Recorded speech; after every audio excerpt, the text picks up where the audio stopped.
यह कथा उस समय की है जब महाभारत का युद्ध पूरी दुनिया को हिला देने वाला था।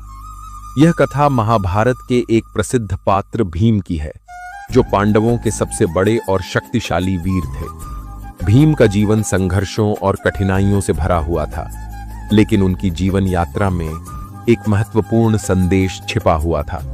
शांत रह, तेरा वक्त भी आएगा।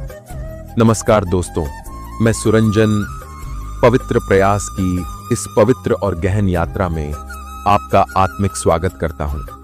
महाभारत के समय में भीम का व्यक्तित्व बहुत शक्तिशाली और वीर था। उनका शरीर अत्यधिक बलशाली था और उनकी शक्ति के कारण दुश्मन उनसे डरते थे। लेकिन भीम की एक बड़ी कमजोरी भी थी, उनका गुस्सा। जब भी वह गुस्से में आते, उनका व्यवहार बहुत हिंसक हो जाता था और उनका ध्यान अपने लक्ष्य से भटक जाता था। भीम ने अपने जीवन में कई कठिनाइयों का सामना किया। बचपन में उन्होंने अपने अन्य भाइयों के साथ वनवास और संकटों का सामना किया।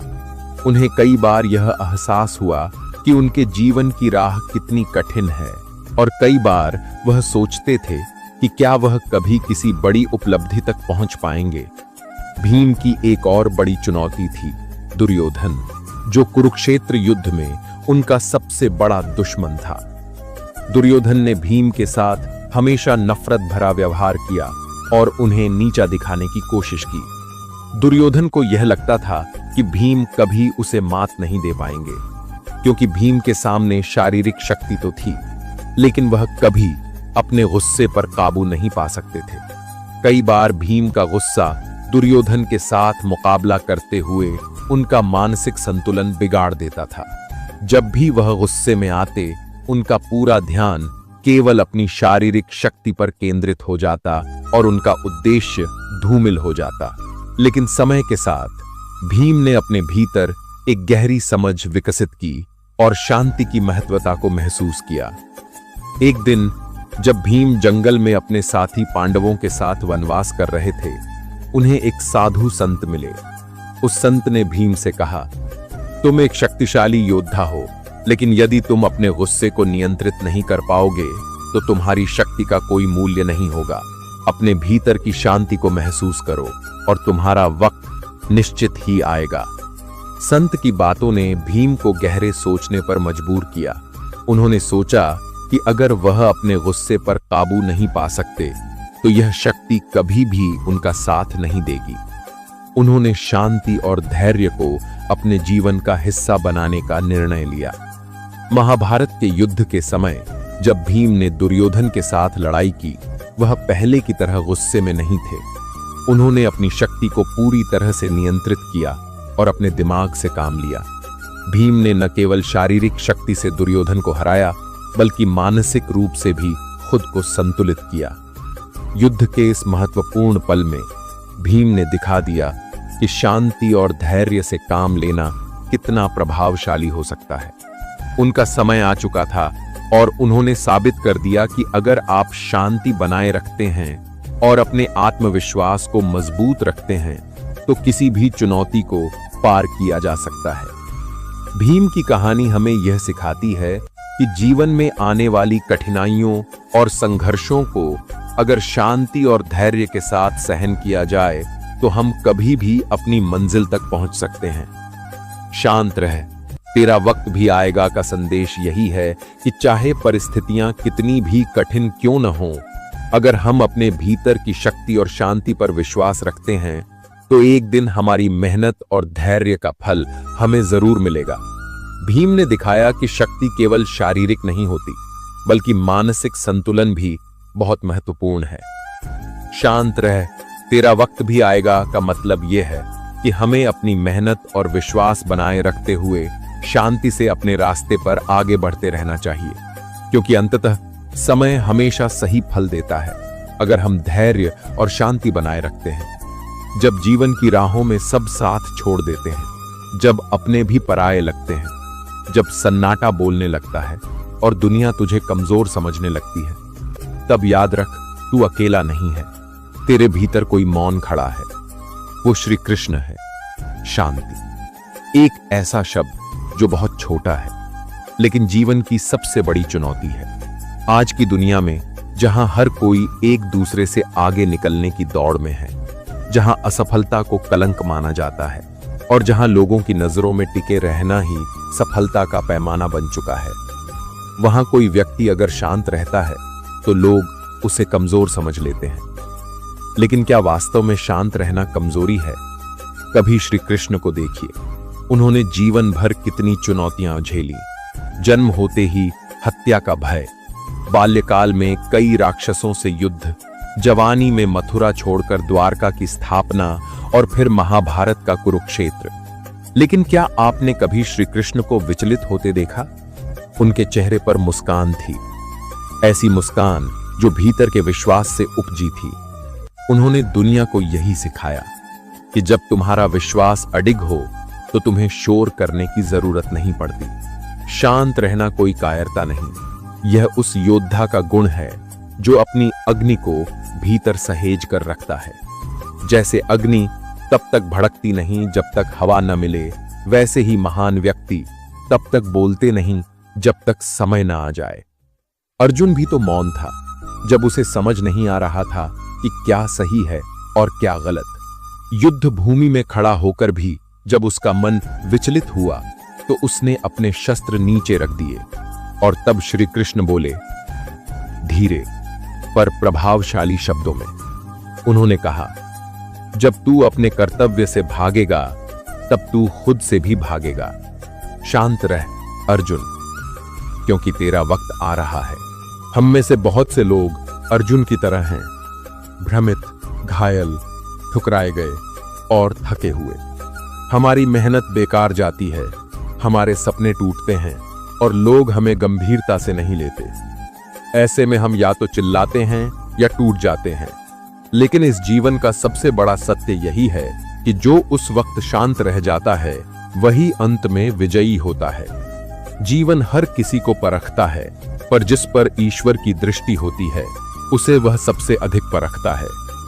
जैसे तपस्वी को अग्नि की परीक्षा से गुजरना होता है, वैसे ही एक सच्चे साधक को असफलताओं की भट्टी में तपना पड़ता है। वह समय जब कोई तुम्हारी प्रशंसा नहीं करता, वह समय जब कोई तुम्हें पहचानता तक नहीं, वही समय वास्तव में तुम्हारे निर्माण का होता है। उसी वक्त पर श्री कृष्ण मौन रहते हैं, तुम्हारे भीतर बैठकर तुम्हारी परीक्षा लेते हैं। और जब तुम्हारा मन पूरी तरह निखर जाए तब वह तुम्हारा समय भेजते हैं। श्री कृष्ण कभी जल्दी नहीं करते। उन्होंने द्रौपदी के चीरहरण में भी तुरंत हस्तक्षेप नहीं किया। उन्होंने समय की प्रतीक्षा की, क्योंकि वो जानते थे जब वक्त आएगा तब न्याय का हस्तक्षेप स्वाभाविक होगा। वो हस्तक्षेप आज भी होता है, हमारे जीवन में भी। बस हम उसे पहचान नहीं पाते क्योंकि हम व्याकुल रहते हैं, और व्याकुलता ईश्वर के आशीर्वाद को रोक देती है। तुम्हारा वक्त आएगा, लेकिन तब जब तुम स्वयं को उस योग्य बना लोगे। यह समय तुम्हारा निर्माण कर रहा है। जो अस्वीकृति आज तुम्हें तोड़ रही है, वही कल तुम्हारा सम्मान बढ़ाएगी। जो लोग आज तुम्हारा मजाक उड़ा रहे हैं, वही कल तुम्हारे गुणगान करेंगे। लेकिन उनके बदलने की प्रतीक्षा मत करो। खुद को बदलो, खुद को जानो। शांत रहना केवल शब्दों का मौन नहीं होता, यह मन का मौन होता है। वह मौन जहां न शिकायत होती है, न शिकायत करने की आवश्यकता, जहां तुम्हारा आत्मबल इतना बढ़ जाता है कि तुम ईश्वर के समय को स्वीकार करने लगते हो। जब अर्जुन ने श्री कृष्ण की बातें पूरी सुन लीं, तब उसने फिर से धनुष उठाया, न आक्रोश में, न प्रतिशोध में, बल्कि कर्तव्य की शांति में। वह जान गया था कि उसे केवल अपना धर्म निभाना है, फल का ध्यान श्री कृष्ण रखेंगे। आज तुम्हारा जीवन भी एक युद्ध भूमि है। यहां तुम्हें हर रोज कई कुरुक्षेत्र लड़ने पड़ते हैं, अपनी असुरक्षाओं के खिलाफ, अपने आत्मसंदेह के खिलाफ और इस दुनिया की कठोरताओं के खिलाफ। और इन सभी में तुम्हारा सबसे बड़ा अस्त्र है तुम्हारा धैर्य। शांत रहना उस आत्मबल का प्रतीक है जो बिना लड़े भी जीत सकता है। महान आत्माएं कभी भी भीड़ में नहीं चलती, वे अकेले में खिलती हैं, अकेले में तपती हैं और फिर दुनिया को रोशन करती हैं। तुम्हें अभी लोग नहीं समझ रहे? कोई बात नहीं। तुम्हें अभी सफलता नहीं मिल रही? चिंता मत करो। यह समय तुम्हें गढ़ रहा है, जैसा कुम्हार मिट्टी को अकेले में आकार देता है। अगर अभी ही तुम्हें सब कुछ मिल गया तो ईश्वर का खेल अधूरा रह जाएगा।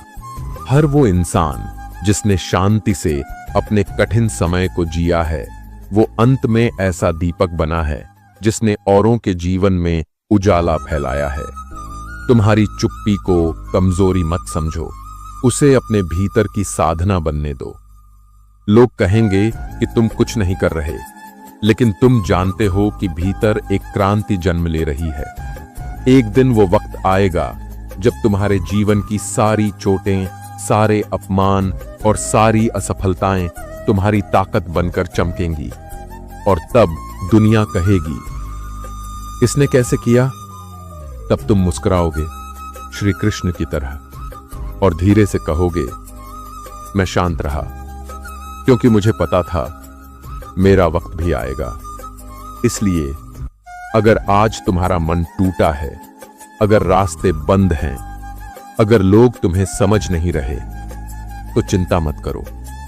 यह समय बीतेगा, यह रात ढलेगी और सूरज निकलेगा। ऐसा सूरज जो तुम्हारे भीतर की सारी तपस्या को, सारे मौन को रोशन करेगा। शांत रहो क्योंकि ईश्वर तुम्हें देख रहा है। शांत रहो क्योंकि श्री कृष्ण ने भी कहा था, मैं हर कर्म देखने वाला हूं, हर प्रयास का साक्षी हूं, और सबसे महत्वपूर्ण, शांत रहो क्योंकि तेरा वक्त भी आएगा। वो कुछ नहीं कहता पर सब कुछ देखता है। वो तेरे आंसुओं को गिनता है, तेरे धैर्य को परखता है, और जब समय आता है तो वही श्री कृष्ण तेरे जीवन का रथ संभाल लेते हैं। अब चाहे लोग तुझे नजरअंदाज करें या तेरा मजाक उड़ाएं, तू बस शांत रह, सच्चाई के रास्ते पर अडिग रह, क्योंकि जिस दिन तेरा वक्त आएगा तेरी खामोशी भी लोगों को झकझोर देगी। जब सारी दुनिया तेरे खिलाफ हो जाए तब भी शांत रह अर्जुन, क्योंकि तू सत्य पर है और सत्य का साथ देने वाला कभी पराजित नहीं होता। श्री कृष्ण तब भी मौन था जब द्रौपदी चीरहरण में पुकार रही थी, पर जब वक्त आया तो उसी मौन ने महाभारत रच दिया। तेरा भी समय आएगा, बस तू धर्म पर अडिग रह, क्योंकि कृष्ण कभी देर नहीं करता, बस प्रतीक्षा करता है सच्चे योद्धा की। जब जीवन में अन्याय, अपमान और अकेलापन तुम्हें तोड़ने लगे, जब हर तरफ अंधकार और असफलता का राज हो, तब याद रखो, वो समय तुम्हारी परीक्षा का है, पराजय का नहीं। महाभारत के युद्ध में भी अर्जुन तब सबसे ज्यादा टूटा था जब अपनों के खिलाफ खड़ा था। वो हारा नहीं था पर थक गया था। तभी श्री कृष्ण ने कहा, शांत रह अर्जुन, क्योंकि तू रणभूमि में है और सत्य का रथ देर से ही सही पर जीत तक जरूर जाता है। जीवन भी एक रणभूमि है जहां हर संघर्ष, हर तिरस्कार, हर चुप्पी तुम्हें मजबूत बना रही है। अगर तुम सत्य पर हो, धैर्यवान हो, तो श्री कृष्ण तुम्हारे साथ हैं, भले ही वो अभी मौन हो। ध्यान रहे, कृष्ण हमेशा युद्ध में शंख बाद में बजाते हैं, पहले वो तुम्हारे मन का संशय हरते हैं। तो बस शांत रहो, धैर्य रखो और भरोसा रखो उस परम चेतना पर, क्योंकि तेरा वक्त भी आएगा, और जब आएगा तो तुझे रोकने वाला कोई नहीं होगा। कभी कभी जिंदगी तुम्हें बिल्कुल चुप करा देती है, कोई आवाज नहीं आती, न बाहर से न भीतर से। तुम बस बैठ जाते हो अकेले, सोचते हो क्या वाकई कुछ अच्छा होगा मेरे साथ। लेकिन वहीं उस घोर चुप्पी में एक और आवाज गूंजती है, न सुनाई देती है न समझाई देती है, वो तुम्हारे अंतरात्मा से निकलती है। वो कहती है, शांत रह, तेरा वक्त भी आएगा। इस दुनिया में सबसे बड़ी शक्ति है प्रतीक्षा करना और तब भी विश्वास बनाए रखना। लोग तुम्हारे संघर्ष नहीं देखते, लोग सिर्फ नतीजे देखते हैं। वे पूछेंगे, तू अब तक क्या कर पाया? वे हंसेंगे, ताना मारेंगे, तुम्हारी खामोशी को कमजोरी समझेंगे, लेकिन सच तो ये है, तू भीतर से उठ रहा है। तू अब भी मैदान छोड़कर भागा नहीं है। तू अब भी हर सुबह उठता है, हर दिन गिरता है, फिर उठता है। ये तेरी हार नहीं, ये तेरी तपस्या है। देख, चिड़िया को जब तूफान आता है, वो पेड़ की सबसे ऊंची डाली पर नहीं बैठती। वो चुपचाप झाड़ी में छुपकर बैठ जाती है, लेकिन उड़ना नहीं भूलती। शांत रहना एक कला है। ये वो शांति नहीं जो डर से आती है। ये वो शांति है जो तू तब पाता है जब तू जान जाता है, मेरा रचयिता जाग रहा है, मैं टूटा नहीं हूं, मैं गढ़ा जा रहा हूं। एक सच्चाई सुनो, जिन्हें श्री कृष्ण पसंद करते हैं उन्हें जल्दी कुछ नहीं मिलता। उन्हें तपना पड़ता है, बिल्कुल अर्जुन की तरह। उन्हें छीन लिया जाता है, सम्मान, संबंध और कभी कभी आत्मसम्मान भी। लेकिन फिर एक दिन जब दुनिया सोचती है ये हार गया, तब श्री कृष्ण कहते हैं, अब चल, अब तेरा वक्त आ गया है। क्योंकि जिसने सब खोकर भी मौन साध लिया, जो दर्द में भी ईश्वर की भक्ति करता रहा, जो अपमान में भी मुस्कुराता रहा, उसे श्री कृष्ण कभी खाली हाथ नहीं लौटाते। अगर आज तुम्हारे पास कुछ नहीं है, सिर्फ हिम्मत है, धैर्य है और आंखों में एक सपना है, तो समझ लो तुम्हारे पास सब कुछ है। तुम्हारा वक्त, तुम्हारा वो सुनहरा समय जो लोग मजाक में उड़ा रहे हैं, जिसे तुमने खुद भी कभी खो दिया था, वो लौटेगा। लेकिन शर्त एक ही है, शांत रहो। दुनिया को शोर पसंद है, लेकिन इतिहास हमेशा उन्हीं का बना है जो शांति में पके हैं। तुम्हारा भाग्य कहीं गया नहीं है, वो बस एक कोने में बैठा है, तुम्हारे हौसले की प्रतीक्षा कर रहा है। एक दिन आएगा, तुम्हारा नाम लिया जाएगा उन लोगों में जिन्होंने हार नहीं मानी, जिन्होंने ईश्वर की समय सीमा को अपनाया, जिन्होंने कहा, मैं टूट सकता हूं लेकिन झुकूंगा नहीं, मैं चुप रह सकता हूं लेकिन हार नहीं मानूंगा। याद रखना, श्री कृष्ण की लीलाओं में सबसे ज्यादा इंतजार उन्हीं को करना पड़ता है जिन्हें वो सबसे ज्यादा प्रेम करते हैं। इसलिए अंत पर है, क्योंकि तेरा वक्त भी आएगा। जय श्री राधे कृष्ण।